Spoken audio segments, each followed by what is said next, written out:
evening. And our speaker for our keynote address is an author, a professor. He has over 30 years' experience in the private sector and has worked with one of Spain's largest tour operators. He was also chairman of the affiliate members of the World Tourism Organization from 2005 to 2008, and a founding member of the Spanish Association of Experts in Tourism. Ladies and gentlemen, the Regional Director for the Americas, United Nations World Tourism Organization, Mr. Carlos Vogler.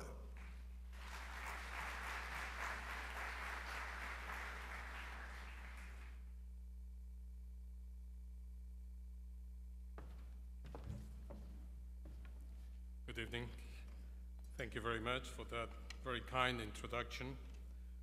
Honorable Winston Zuckerman, Acting Prime Minister, Honorable Rufus Hepburn, Premier and Minister of Tourism of Turks and Caicos, Honorable Minister Stephen Cadiz, and Permanent Secretary Juliana, Honorable Beverly Nicholson Doty, Chair Lady of the Caribbean Tourism Organization, and my good friend, Mr. Hugh Riley, Secretary General of the Caribbean Tourism Organization, Honorable Ministers and Parliament Secretaries and authorities and ministers of Trinidad and Tobago Cabinet.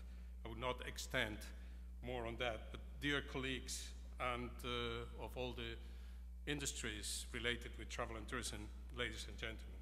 First of all, I would like to thank you, Minister Stephen Cadiz and Hugh Riley and CTO for this very kind invitation to UNWTO to share some thoughts with you about the common passion for all of us, which is travel and tourism.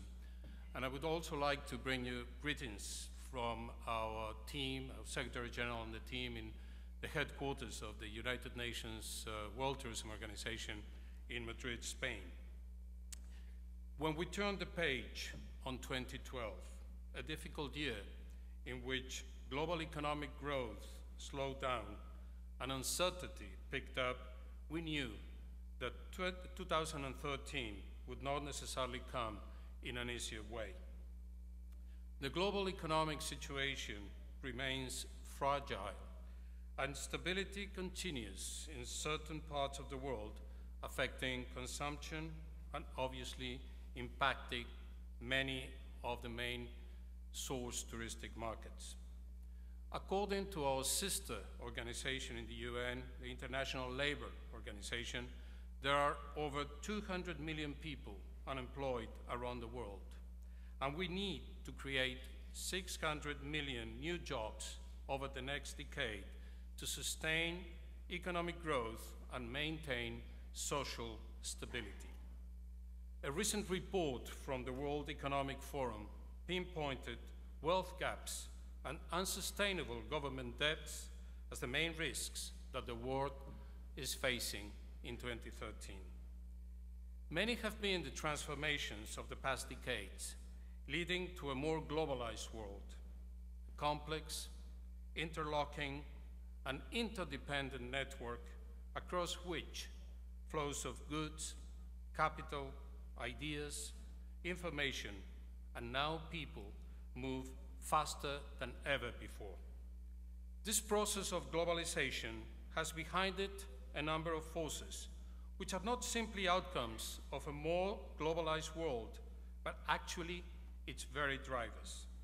The first one of these forces is information technology and telecommunications, which has allowed us to communicate and process information in digital form in real time like never before, and it has simply transformed our lives. The second one is the age of mobility that has seen millions of people traveling in their own countries and across borders. The world is fast becoming urban, with over half of its population now living in urban areas. And by 2030, this number will swell to almost 5 billion. These are two long-term trends that have not been diminished by the global economic crisis. And in fact, the opportunities created both by technology and mobility suggest that the world economy can be set again for a prosperous path. But there is yet another powerful mega trend of globalization at play in this new world, which often goes unnoticed, despite the fact that it involves a growing global population and, if disrupted, could turn around a good part of the evolution accomplished, and that is travel and tourism. A sector in these challenging times that emerges just as technology and mobility as a major driver of our new socio-economic model. We just need to remind ourselves of some numbers illustrating this amazing evolution. Back in 1950, only 25 million tourists traveled internationally. Today, 60 years after, we have reached over 1 billion tourists traveling the world in a single year, and around 5 billion more traveling domestically within their own countries. Never before have so many people traveled to so many places, and fewer places on the planet have escaped the curiosity of the traveler. These tourists generate over $1 trillion in exports for the countries they visit every year, which is close to 6% of the world's exports in goods and services, and 30% of exports if we consider services alone. 1 in every 12 jobs worldwide is connected to the tourism sector. Moreover, UNWTO is forecasting an average annual growth of 3.3% to the year 2030 to hit 1.8 billion international tourists. Not many industrial sectors can claim this level of average sustained growth. These numbers are truly impressive, but it is the impact of tourism in the ground that is far more relevant. Indeed, tourism means jobs, business opportunities for small and medium enterprises, the renewal of urban and rural areas, and, if managed in a sustainable manner, the preservation and promotion of a country's natural and cultural heritage. Crucially, tourism also means poverty reduction and brings opportunities to many communities. In fact, international tourism development in the last decade has seen the growth of many destinations of emerging economies. And today, nearly half of the 1 billion international tourist arrivals in the world are to emerging economies, where those arrivals create and maintain jobs and income for those that need it most. In this context, this Sustainable Tourism Conference could not come at a better time. And I would like again to congratulate both the Ministry of Tourism of Trinidad and Tobago and the Caribbean Tourism Organization for putting it together. It is indeed a great opportunity, and we need to ask ourselves what this global force, travel and tourism, can do to help us navigate successfully through current challenges, and especially related to the theme of the conference, keeping the right balance, enhancing destination sustainability through products, partnerships, profitability. Without concerns for sustainability, tourism can develop in ways that may have detrimental impacts, causing damage to the environment, depleting scarce natural resources, disrupting social structures and cultural values, and even precipitating the exploitation of human beings. It is against this background that we need to talk about ethics, about responsibility, about sustainability. A tourism sector that does not have an ethical basis, it is totally out of touch with the needs and the challenges of our times. We at UNWTO have always sought to promote tourism in a way that is fully consistent with sustainable development and contributes to the well-being of countries and communities worldwide. An intense activity has been deployed, and last year at the Rio+20 conference, world leaders agreed on the outcome document, saying the future we want, and emphasizing that tourism can make a significant contribution to the three dimensions of sustainable development. It has close linkages to other sectors and can create decent jobs and generate trade opportunities. The inclusion of tourism in the outcome document of a UN conference on sustainable development for the first time ever was the culmination of year-long efforts by the member states and the UNWTO Secretariat. It had not been possible in the two previous UN conferences, the Earth Summit in Rio 20 years ago and the Johannesburg Summit in 22. And it is therefore an additional proof of tourism's growing relevance and responsibility in contributing to a fairer, more sustainable and inclusive development model.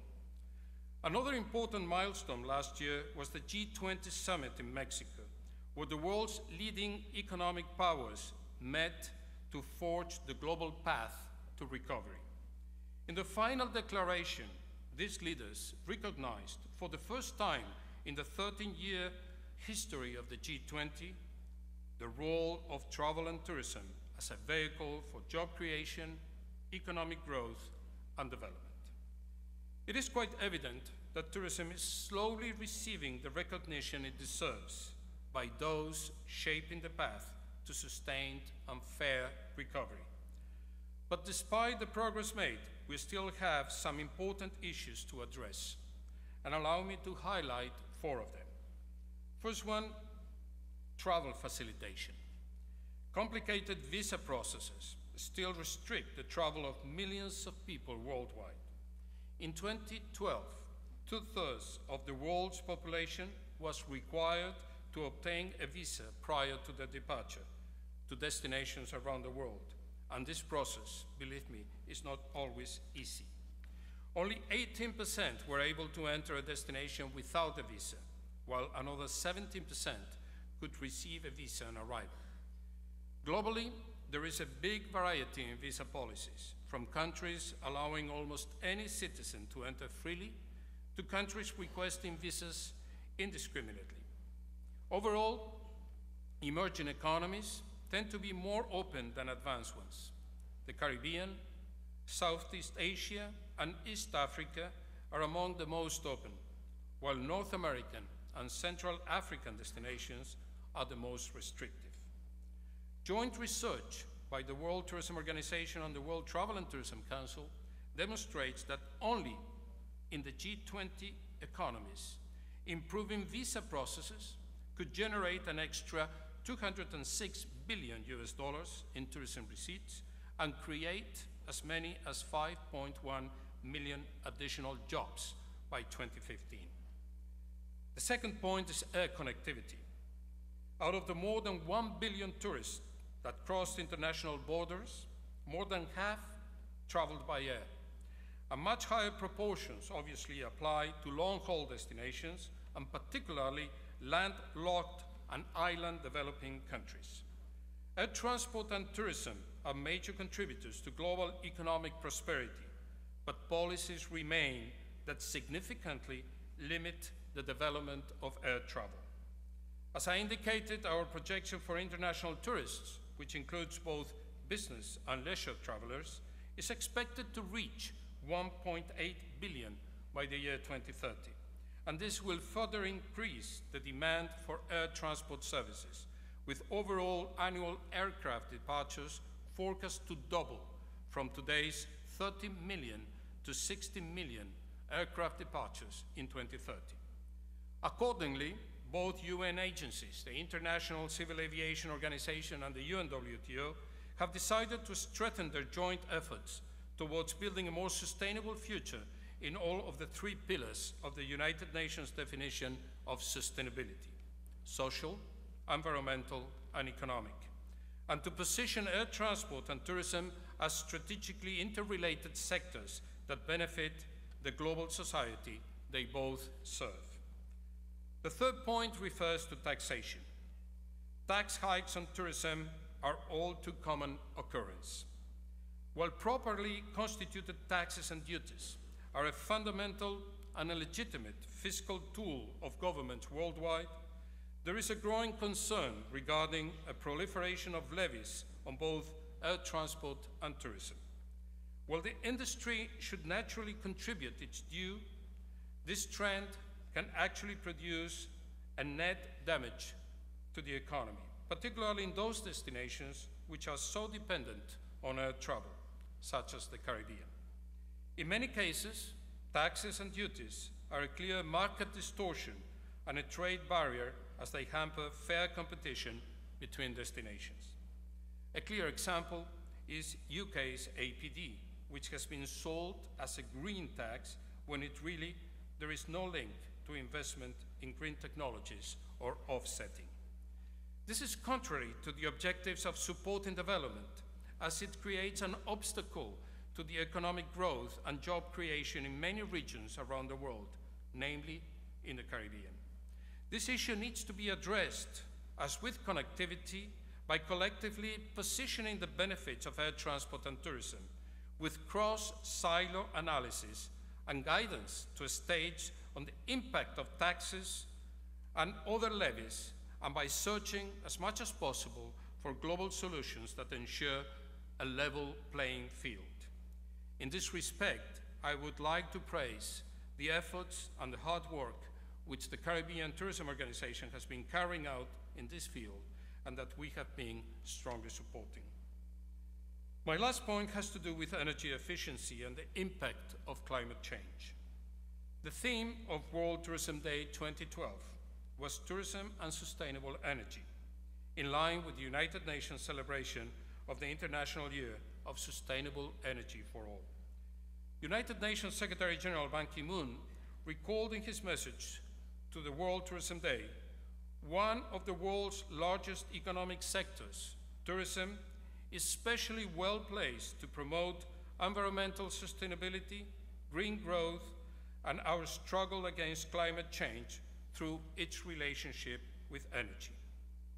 The hotel industry accounts for 21% of carbon emissions from tourism, and in 2008, UNWTO launched the Hotel Energy Solutions Project for the accommodation sector, and today we can provide hoteliers across the world with a free electronic software to assess their energy consumption and propose them the most profitable investment alternatives in terms of energy efficiency and renewable energies.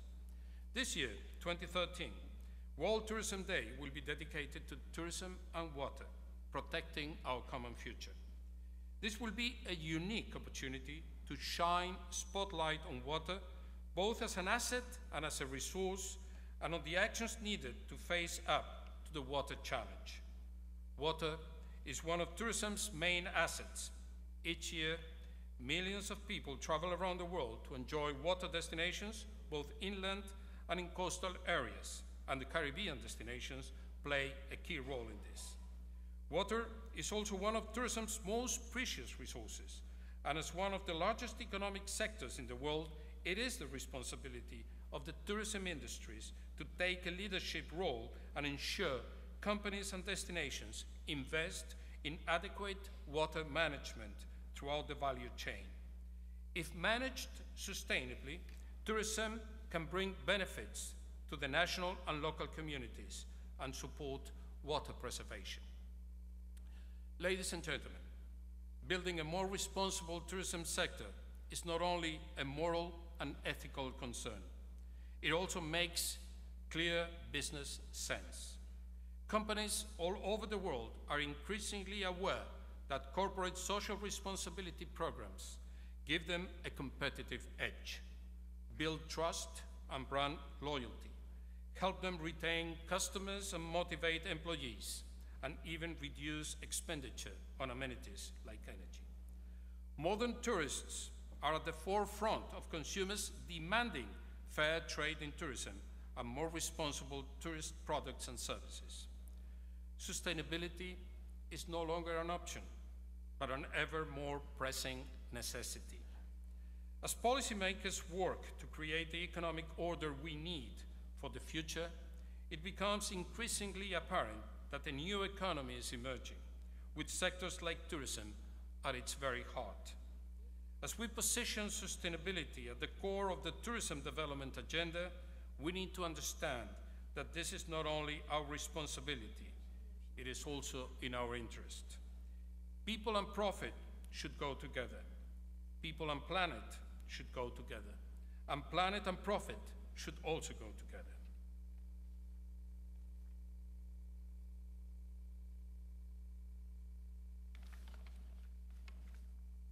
I'm sorry, I think I mixed. Here we are.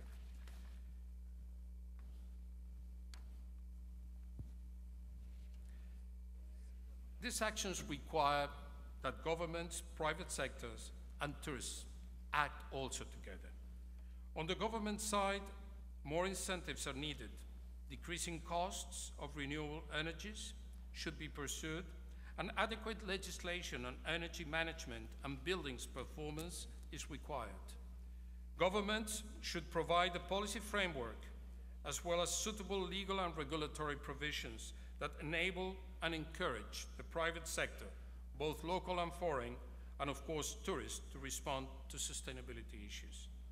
On the business side, innovation should be top on the agenda, together with productivity improvement through efficient equipment use.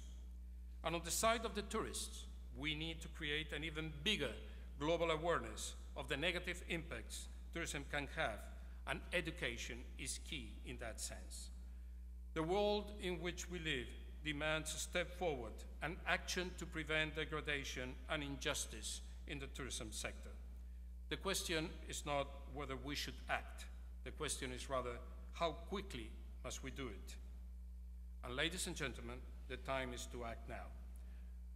I wish you success in this very important conference that starts today in this beautiful tourism destination, the Twin Islands of Trinidad and Tobago. Thank you very much.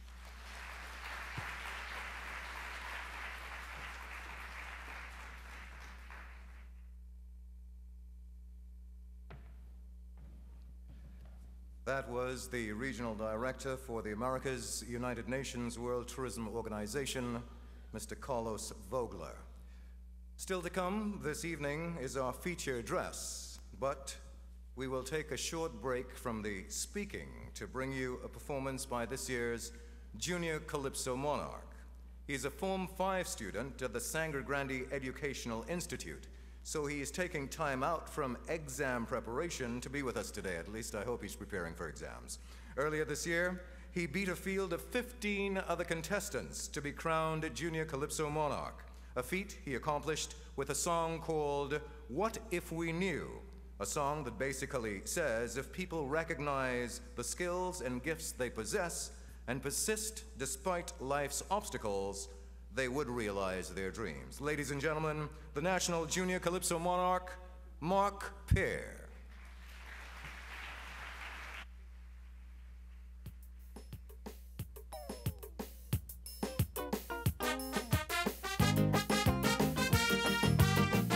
Good evening, everyone, and welcome.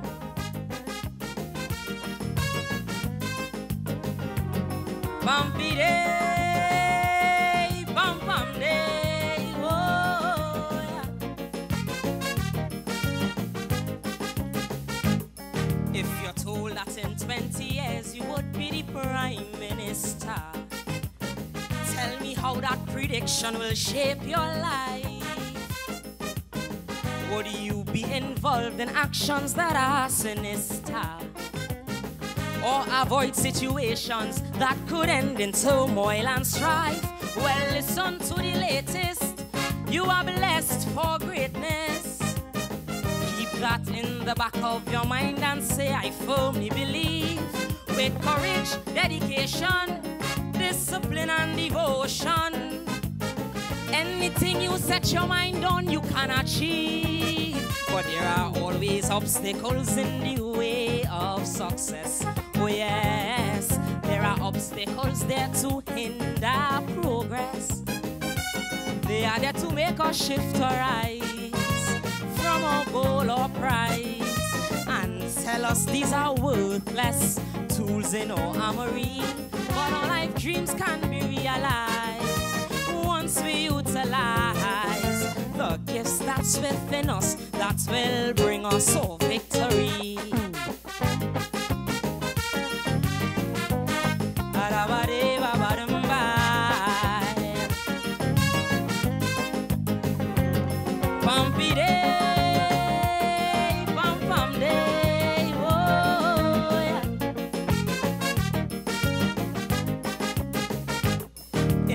Age of technology where the world is at our fingertips, and we've made computers our new kingdom. Yes, we must take great care when we are making video clips. One force moved the world seas and could hunt us in years to come, because they could pull your file since the days you were a child, and see what you did and did not do when you were a teen. Because each past misdemeanor could hamper our future, so we should strive in keeping our record clean. But there are always obstacles in the way of success. Oh yes, there are obstacles there to hinder progress. They are there to make us shift our eyes from our goal or prize, and to tell us these are worthless tools in our armory. But our life dreams can be realized once we utilize the gifts that's within us that will bring us all victory.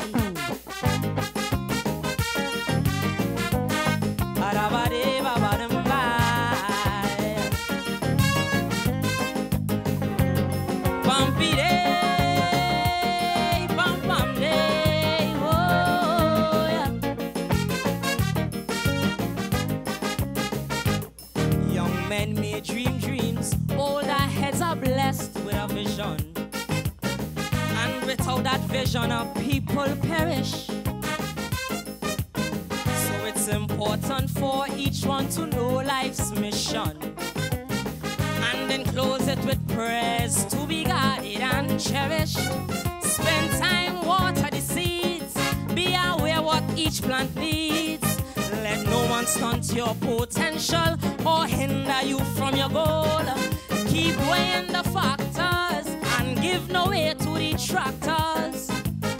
Don't allow naysayers to gain a foothold. But there are always obstacles in the way of success.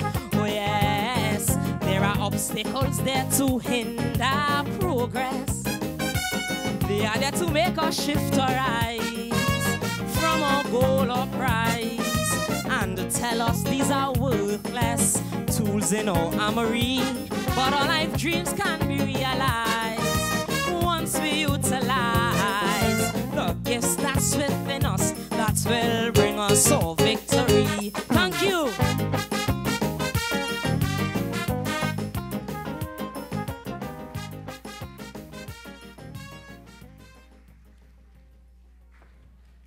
Very deserving of his national junior crown, don't you think? And that puts to bed the argument that Calypso is not in good hands. Mr. Mark Peer, National Junior Calypso Monarch. Well, it's time for our feature address, ladies and gentlemen, and our speaker, his list of credentials is as long as it is impressive. But I will say is this: he has spent some 15 years as lecturer at the Department of Economics at the University of the West Indies. He was